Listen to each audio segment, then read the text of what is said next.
you guys. This is eliminating tension headaches. How many of us have felt like this when dealing with working with a quilt and we just can't get the tension right and we've rolled it and it's just a mess underneath and we're just almost in tears. And so this guide is hopefully going to help us get started so we can prevent some of those tension issues. So we're not looking like this little emoji down here, starting to get angry and blaming the machine. And then we have to go look for our aspirin bottle or a Tylenol. And then we call tech support and we have to go through the same process of going through how to fix the problems with tech support, and they ask the same questions and you've already done that. You're so frustrated that you've already gone through all the steps, and then it drives you to drinking. And I put my favorites, the Dr. Pepper and the Mountain Dew, but you'll notice that it's Dr. Pepper and I call the Mountain Dew the MD. So they're medical device to help me get through that. And some of you might turn to the drink itself of a little wine.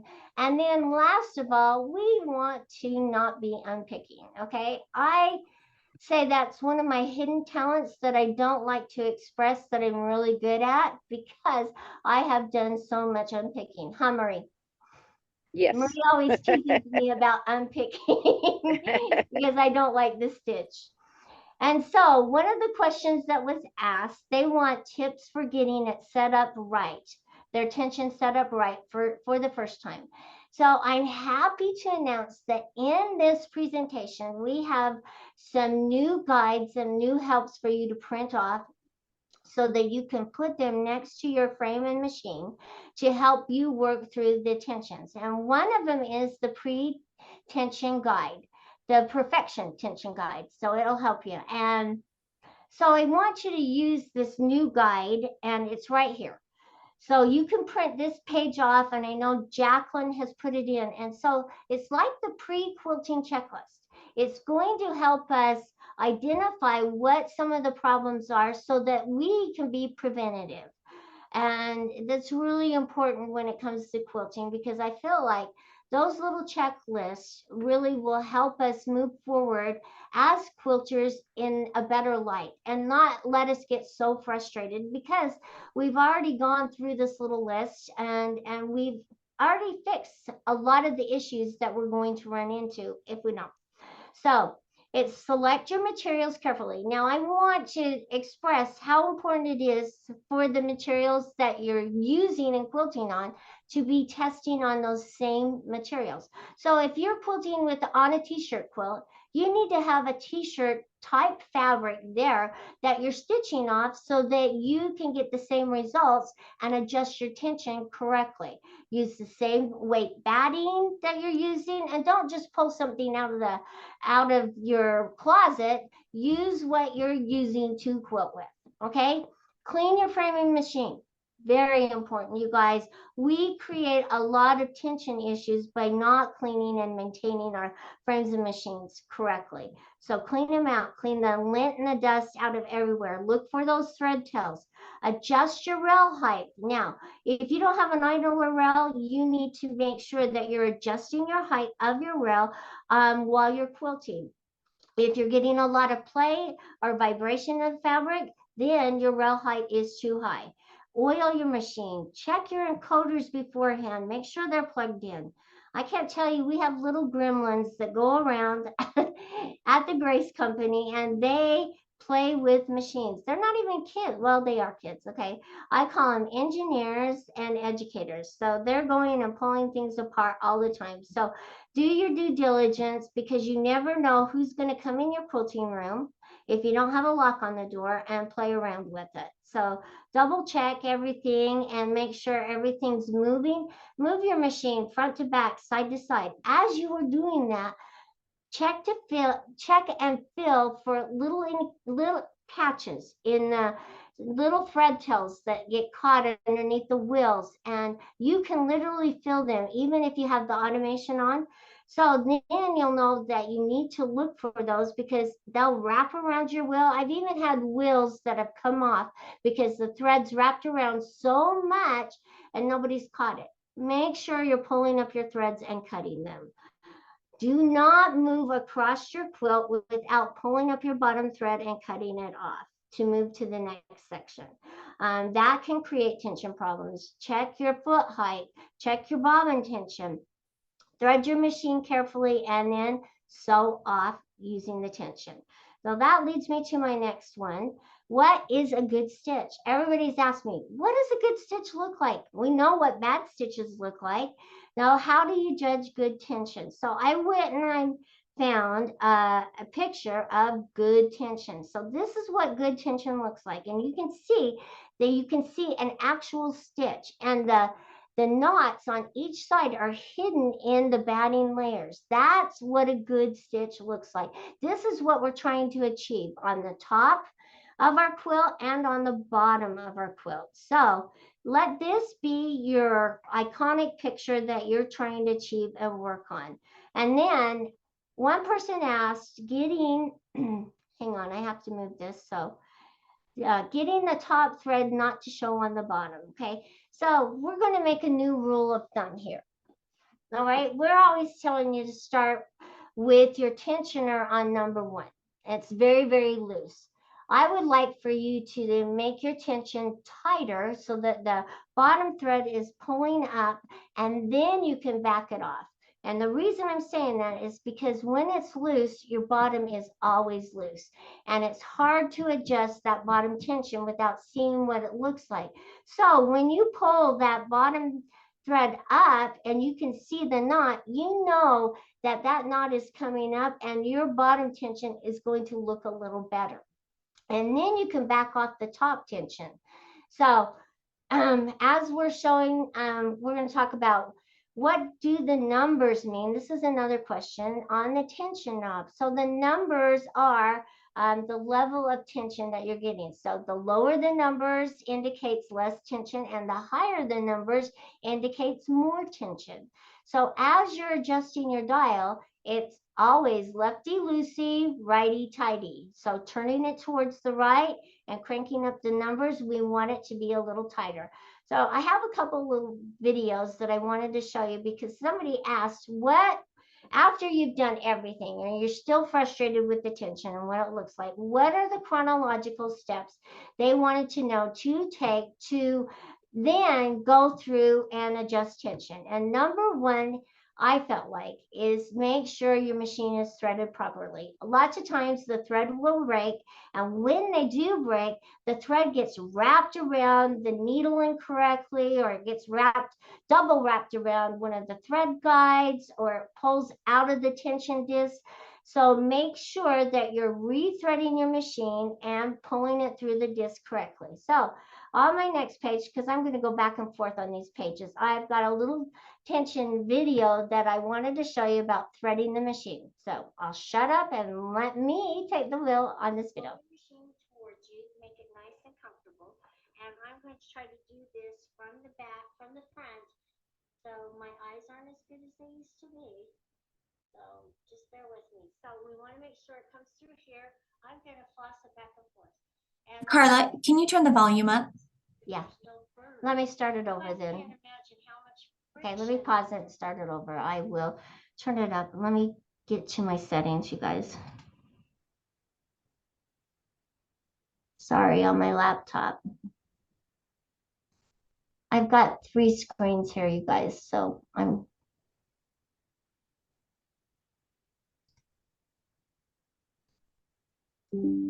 All right, there we go. And let me get back to PowerPoint and my video. Okay. Can you see it now, or there we go? Yeah. Okay, started it over. Come on. 4 things. Pull your machine towards you. Okay, sorry. Sorry. I'll get the hang of this, you guys. I promise. You got this. Pull your machine towards you. You're doing great, Karla. And I'm going to try to do this from the back, from the front. So my eyes aren't as good as they used to be. Carla, we Yeah. still can't hear it. Will you stop sharing your screen and then reshare it? There's a little checkbox that will let you share your audio, and then we can hear it through your speakers. So what are you saying? So stop sharing your screen. Okay. All right. I don't know how to stop sharing my screen. It should be up top. There should be. Is it up top? Mhm. If you have a really hard time. Hang on. Okay, there it is. I found it. Okay, so stop sharing. Okay. Stop sharing. Okay. Did I stop? No. Guys, I don't know what I'm doing. I can't get it to come down here. Is There it we really go. light? Yes. Hang on. Okay. There we go. Stop here. Okay. Found it. Okay. Okay, now hit share screen again. Okay. And before you hit go, you're going to select the screen, and then there's a little checkbox with the option to share audio Where? on the pop-up, the share screen pop-up. Share sound. Okay, got it. There Okay. you go. There we go. All right. There we go. Okay, now try it. We should be able to hear it better. I'm going to floss it back and forth. And the reason I'm doing this just to make sure that there's no burrs. You guys can't imagine how much friction the thread makes as it's going across the top. That's where, if you're using it a lot, burrs can develop. And just know that that's a source of the friction from the thread moving across, and they can be sanded out, and they could also be replaced, okay? And now you'll notice that I came from the back towards the front. I'm bringing it around and I'm going through the bottom hole. Each of these holes are aligned so that they match up perfectly for the next set of tensioners. So I'm flossing it back and forth again to feel if there are any burrs, and a burr will feel like a little catch. I'm going to bring it through the top tensioner. Sorry, Jacqueline. I cannot see this. There we go. And I'm going to hold it just like this. If I hold it like this, you'll notice that I can see as it's flossing through the disc. Really important. Now I'm going to bring it back around. Now I know it's flossed between the disc, and now I can bring it through this bottom hole. Now we're going to bring it on this machine here through this tensioner and then back behind. See how I'm using both my hands? I'm going to bring it between the discs. This again, if I hold it right here, bring it up and over the spring, and then back down. And I'm feeling there's tension on it, and that's what you want to make sure. You're tugging and feeling the tension through it. If you don't feel any tension, this is where we get into a lot of problems right here, is that we don't floss it between the disc, and it just sits there and lays. And if you've ever had what I call shag carpet underneath, that's because you're not flossing it between and you're not giving it. So on this machine here, this is a 21X Elite, we're going to go back behind this guide right here, back behind between there, and then bring it up and over this little piece right here. Now we'll just thread our needle right here. And that's the thread guide, and now we're taking it through the needle. And make sure that as you're taking it through the eye of the needle, man, you can make it go back and forth. It feels really good. And as I pull it, it's nice, especially if you have a colored thread, that you can see that it's lined up nice and straight all the way down. Really important. So, all right, let me show you how to put the bobbin in. All right, that was that one. So that's what I want you to do, is check your threading first. Really important. And if you don't know how to thread your machine, grab your instruction manual and make sure that you're threading it. Practice it a couple of times. It's well worth going through that little headache once and getting it right than it is with a frustrating tension problem. Then check your needle. A lot of times we have broken a needle or we changed the needle and our eyesight isn't that great sometimes and we put the needle in backwards. It happens to the best of us, you guys. Or it's misaligned where the eye's not directly facing towards the front. So if you have a hard time seeing, get good lighting. We have the accessories on sale right now, so get you a good light and then make sure that you have it seated up into the where it's the shaft, so it's nice and tight up in there, and then screw the screw in. A lot of times I forget to tighten the screw enough and then it will fall out, so make sure that you are getting it up in there. And if you have a hard time seeing, is what I was going to say, get a piece of paper and put it back behind the needle. It will actually allow you to see the needle itself better and you can identify if it's in straight. You can also use a needle, another needle, to put in the eye to make sure it's aligned, or use the magnet alignment tool for your needle. And that's really important. There's really good instructions on how to make sure that it's aligned nice and straight. And then the third thing is I want you to do is check your bobbin case.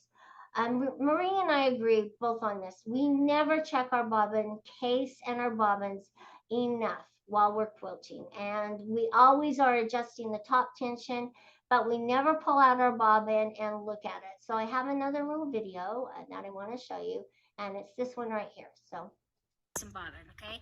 I left this intentionally this way so that you guys could see how I use the settings. So I'm going to lay the bobbin right here. I'm going to look at it. I don't want it pushed up out of the bobbin case. I want to check it, and it should spring. And we know it's seated down just right. If it was pushed up out of the bobbin case like this, you're going to get a lot of eyelashing and backlashing. So it shouldn't be pushed up that high, okay? It should just sit down and barely see it, okay?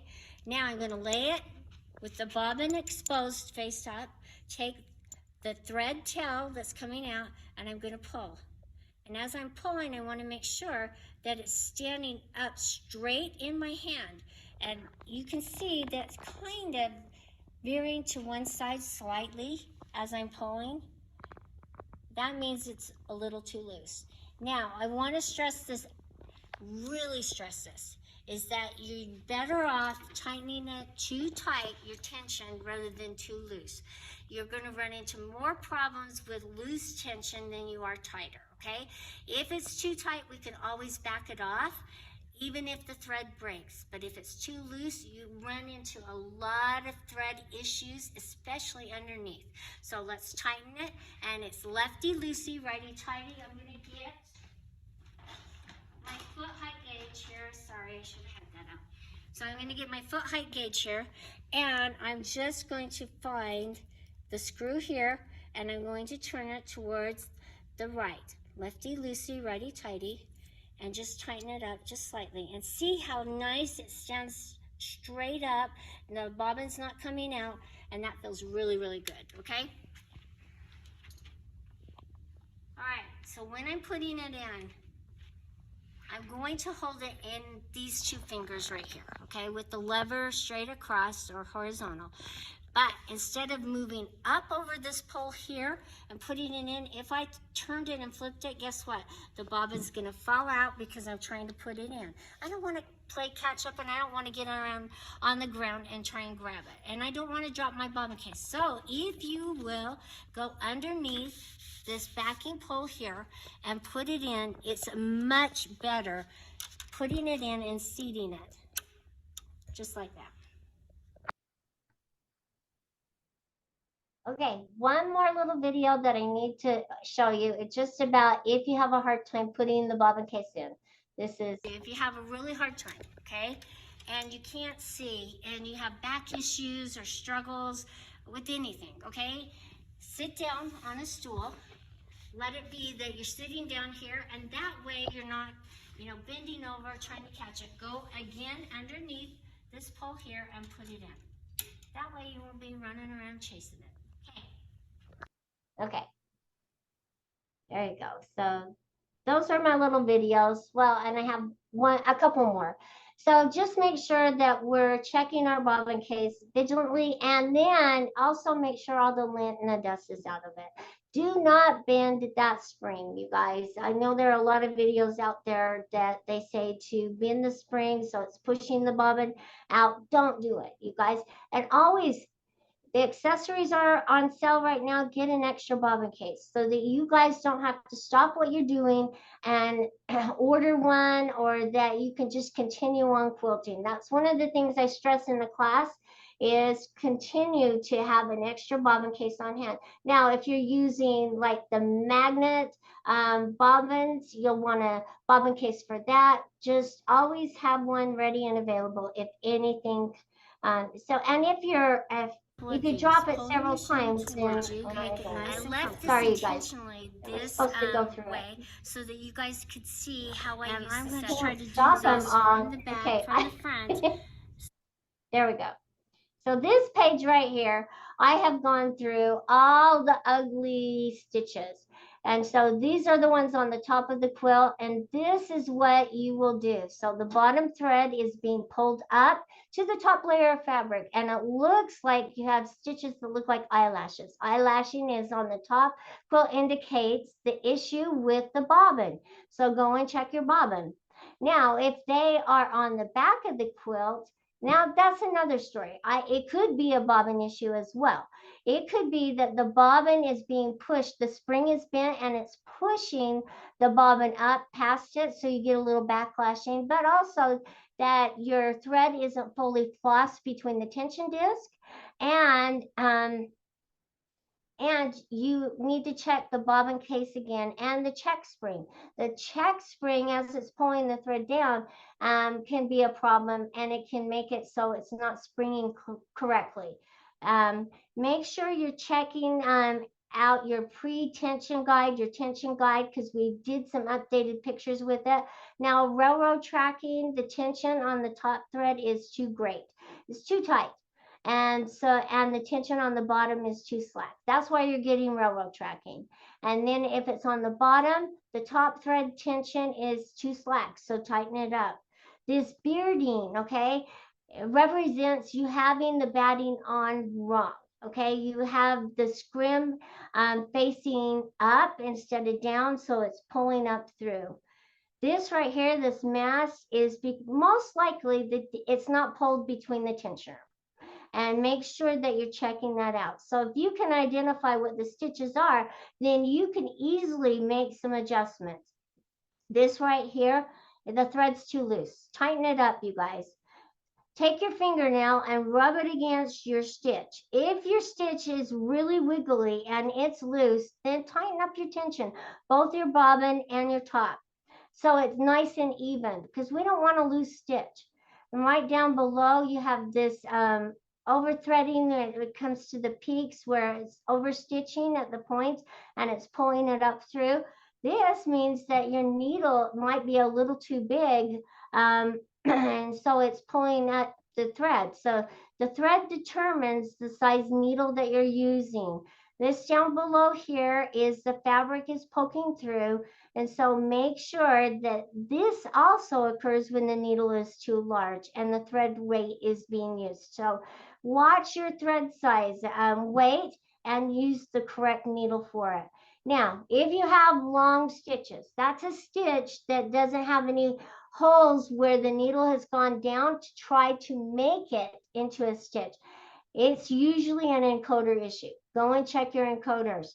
The skip stitches, however, that could be that your machine's threaded not correctly, and your foot height might be too high. So check your foot height. Now I'm going to go to the next page. So I wanted to show you this little video because I had problems with the underneath. Okay, something's going on, and I know it's threaded correctly, but it's pretty tight. Okay, I'm going to back off lefty-loosey. I'm going to back off on the tension just slightly, but I'm also going to pull out my bobbin case and see what's going on with it, okay? So as I pulled out my bobbin case, my tail might have been too long. I just want to make sure it's turning correctly. It is. And then put the tail off to the side. All right, let's try it again.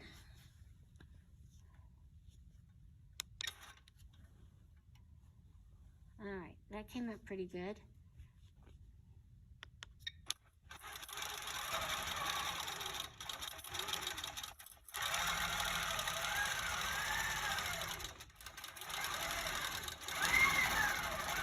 Okay, so it looks like a pretty good stitch. Let's take a closer look at it. And you should see a full stitch with a little knot in between. That's a good stitch, okay? You should barely be able to see the bottom thread coming up, and when I feel underneath, I shouldn't really feel a mess or the thread itself. I should just be able to barely feel it. Now, let's see what it looks like underneath. And I'll cut my threads.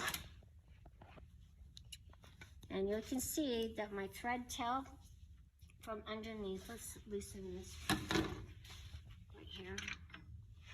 The thread tail underneath got caught, and see the little mess it made, but it looks good underneath as well.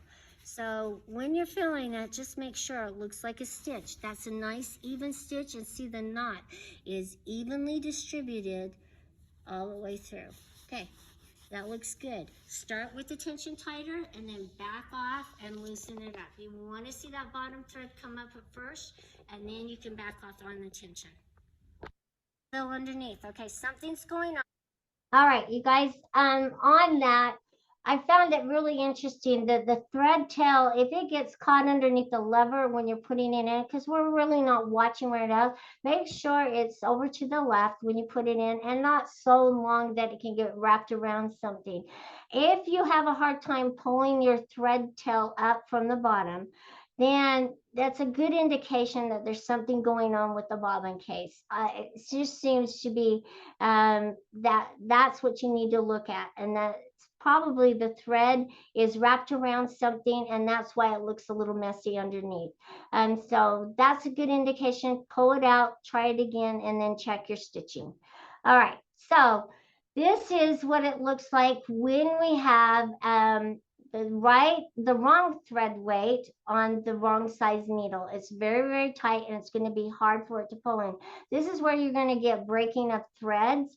So watch for what the thread recommends, okay? Then this is a good picture of what it should look like. The thread should go through the eye of the needle and be very smooth. It shouldn't really catch and be hard to pull through at all. And right down below, I put it because now we're using the Grote Speckert needles, and they're MRs, and they're multi-directional. They're a great needle. Now, I learned just recently that if you're buying these needles on Amazon, they could be counterfeit, okay? And they are not a Grote Speckert needle. So make sure that you're purchasing it from a reputable person or shop or whatever that is buying them from Grote Speckert, and you can buy them from us. And we're also going to get different styles of needles for t-shirt quilts and sharps and things like that. So just like with hand stitching, you need a different style and point on your needle to work with the different fabrics that you're using. And so this is a really good chart for you to go off of and learn how to identify the right point that you need for your quilts. All right, so the next page is now. This is we did our own testing, you guys. We did a lot of testing on a lot of different styles of thread. This is the needle size right here, and this is the thread size and type. And so if you will use this chart, it will really help you get the correct needle size. So a couple of questions that we had. What are some of the things that can cause tension to change while quilting a project? That is, there are a lot of variables. the bobbin in the thread, as the bobbin starts to run out, the tension's changing. How when every time you roll your quilt, you might be tensioning the quilt a little tighter or not enough. And so that's another variable that can change. So when you change a needle, when you change threads, if you're changing threads consistently, that can change. So there are a lot of variables that can change, but when you know what to look for, you can adjust your tension and make it really accurate. So once you know what a good stitch looks like, don't be afraid to adjust the tensioner knob and your bobbin case to accommodate those. And I would say check it every time you go to change your bobbin. Make sure that you're checking it by doing the test, by pulling that thread tail up and out. And then one person asked, how do I balance dynamic change when you need to use different weights of bobbin? And there again, don't be afraid to adjust the tension on your bobbin and on your tensioner knob.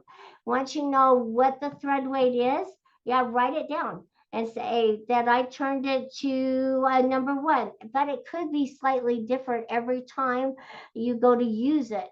So make sure you're using the correct size needle. I can't stress that enough.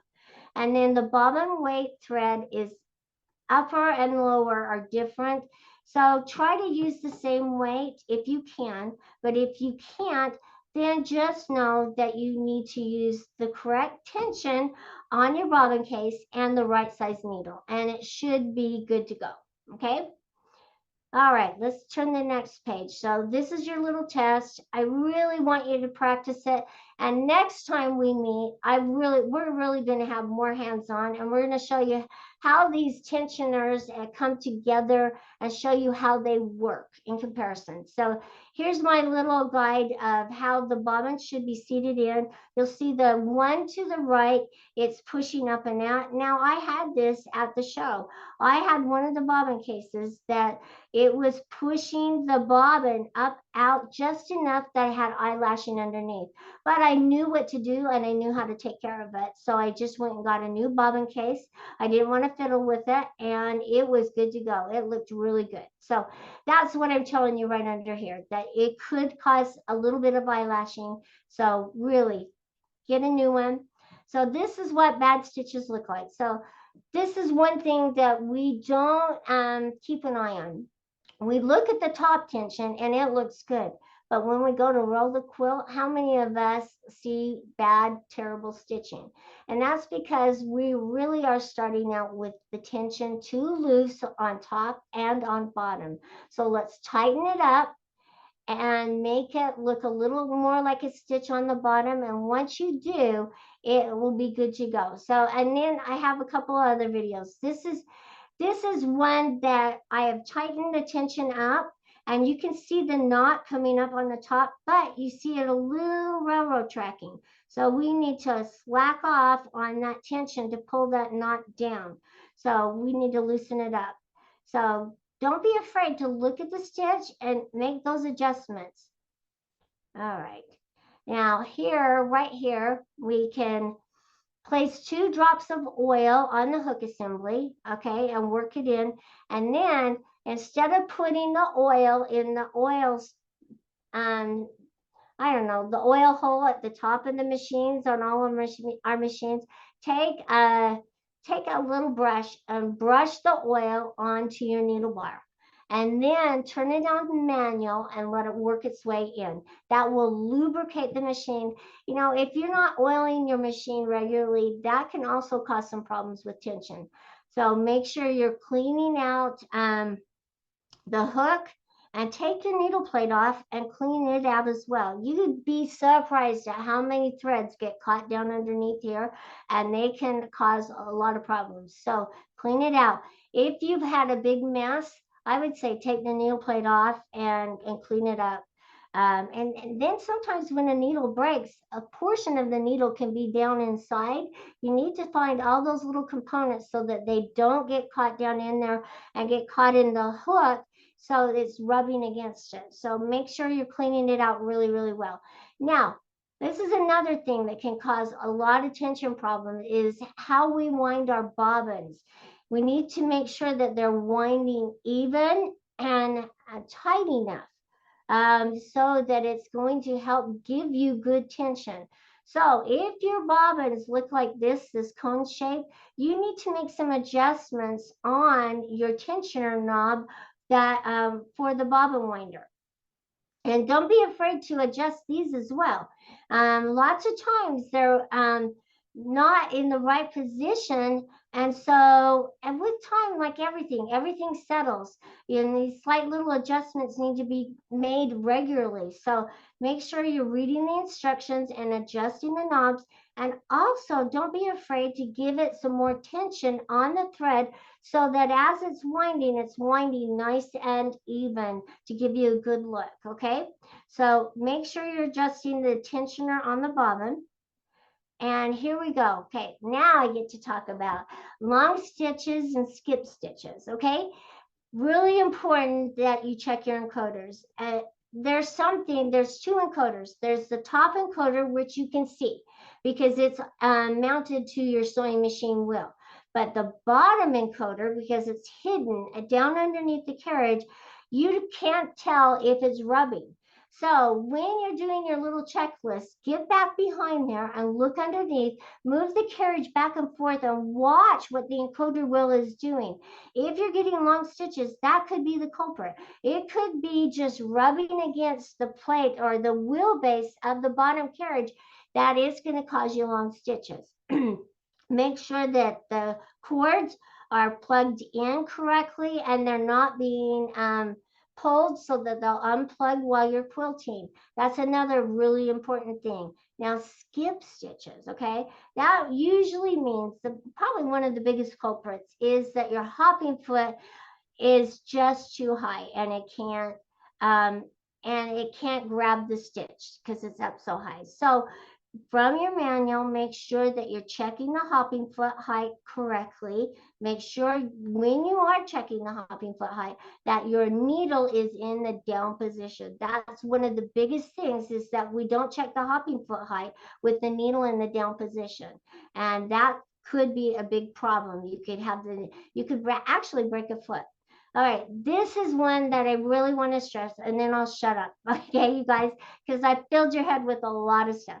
Okay, so these are what we call drunken stitches, okay?